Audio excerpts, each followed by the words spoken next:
ये प्रचारक की साधना होती है, उसका साध्य भी होता है। हम जब भी कभी कदम उठाते हैं तो कुछ पाने की अपेक्षा करते हैं, लेकिन एक प्रेमी के हृदय का भाव क्या होता है?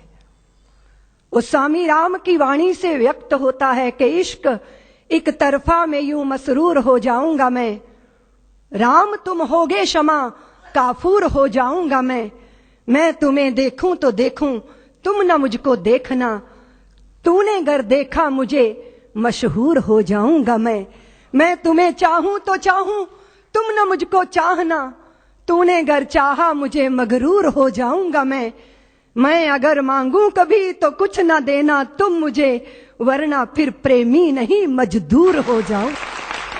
जो बोझ ढोके मुआवजा चाहता है वो समर्पित नहीं होता, वो मजदूर होता है। जिसने यश चाहा, जिसने प्रतिष्ठा चाही, जिसने लोक मान्यता चाही, उसका समर्पण अधूरा होता है। लेकिन मां भारती को अखंडता के सिंहासन पर विराजमान करने का स्वप्न साकार करने के लिए अपने को होम करने वाला प्रचारक चाहता है क्या कुछ? लेकिन जो मिलता है वो तो अनिर्वचनीय है, उसको तो वाणी से व्यक्त ही नहीं किया जा सकता। वो तो हृदयों का अनुभूत विषय है कि चारों तरफ से भगवत्ता उस पर बरसती है। जो अपने लिए नहीं चलता, अपनों के लिए कदम बढ़ाता है। जो कभी दुख को दुख नहीं मानता, जो सुख की चाह में धूल नहीं छानता, औरों के लिए जिसको विष पीना भी स्वीकार हो जाता है, वह प्रचारक अभिनंदनीय है, वंदनीय है, पूजनीय है, प्रातः स्मरणीय है। रात दिन अहिर्निश मां भारती के चरणों में अपने आप को तपाना, गलाना। किस समय डॉक्टर साहब ने सपना लिया था? सारे देश के अंदर आग लगी थी, ब्रिटिश सत्ता के विरुद्ध एक वातावरण बना था, बलिदानों की गंगा मानो बह गई थी भारत के अंदर। विदेशियों की चूल्हें हिलने लगी, बस एक प्रहार और बाकी था कि सारे सपने साकार हो जाते।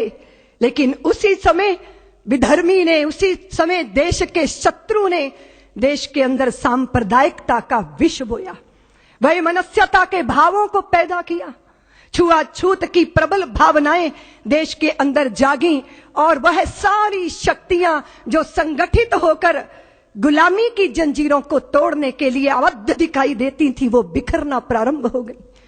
ऐसे ही समय में जब वैमनस्यता सिर चढ़कर बोल रही थी, जब कट्टरता नंगा नर्तन कर रही थी, उस समय डॉक्टर हेडगेवार 4 स्वयं सेवकों को लेकर राष्ट्रीय स्वयं सेवक संघ की संस्थापना करते। जब अपने ही कुएं पे पानी लेने आते थे और अपना ही भाई दुत्कार कर भगा देता था कि तू अछूत है, मेरे कुएं का पानी पिएगा तो सब अपवित्र हो जाएगा, और वो प्यास से तड़पते हुए अपने ही भाई को देखना, लेकिन निष्ठुरता का लबादा ओढ़े रहना, वो तिल तिल करके मरने वाले प्यासे को देखकर उस पीड़ा में से, उस वेदना में से राष्ट्रीय स्वयं सेवक संघ का निर्माण हुआ, जन्म हुआ। लोग कहते हैं प्रेरणा, प्रेरणा नहीं अपितु वेदना में से संघ का जन्म हुआ। मां भारती को वैभव के पद पर ले जाना है, अखंडता के सिंहासन पर विराजमान करना है, तो एक ही मार्ग है। और वो कौन सा मार्ग?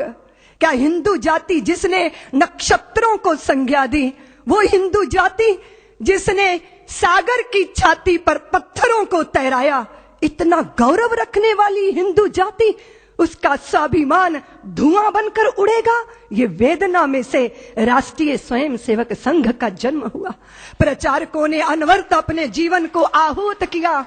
एक प्रश्न पैदा हुआ कि जिस हिंदू ने नभ में जाकर नक्षत्रों को दी है संज्ञा, जिसने हिमगिर का वक्ष चीर भू को दी है पावन गंगा, जिसने सागर की छाती पर पाषाणों को तैराया है, हर वर्तमान की पीड़ा को हर जिसने इतिहास बनाया है, जिसके आर्यों ने घोष किया कृणवंतो विश्वमार्यम का, जिसका गौरव कम कर न सकी रावण की स्वर्णमयी लंका, जिसके यज्ञों का एक हव्य 100 पुत्रों का जनक रहा, जिसके आंगन में भयाक्रांत धनपति बरसाता कनक रहा, जिसके पावन बलिष्ठ तन की रचना तन दे दधीची ने की। राघव ने बन बन भटक भटक जिस तन में प्राण प्रतिष्ठा की। जौहर कुंडों में कूद कूद सतियों ने जिसे दिया सत्व, गुरुओं गुरुपुत्रों ने जिसमें चिरबलिदानी भर दिया तत्व। और शाश्वत हिंदू जीवन क्या स्मरणीय मात्र रह जाएगा?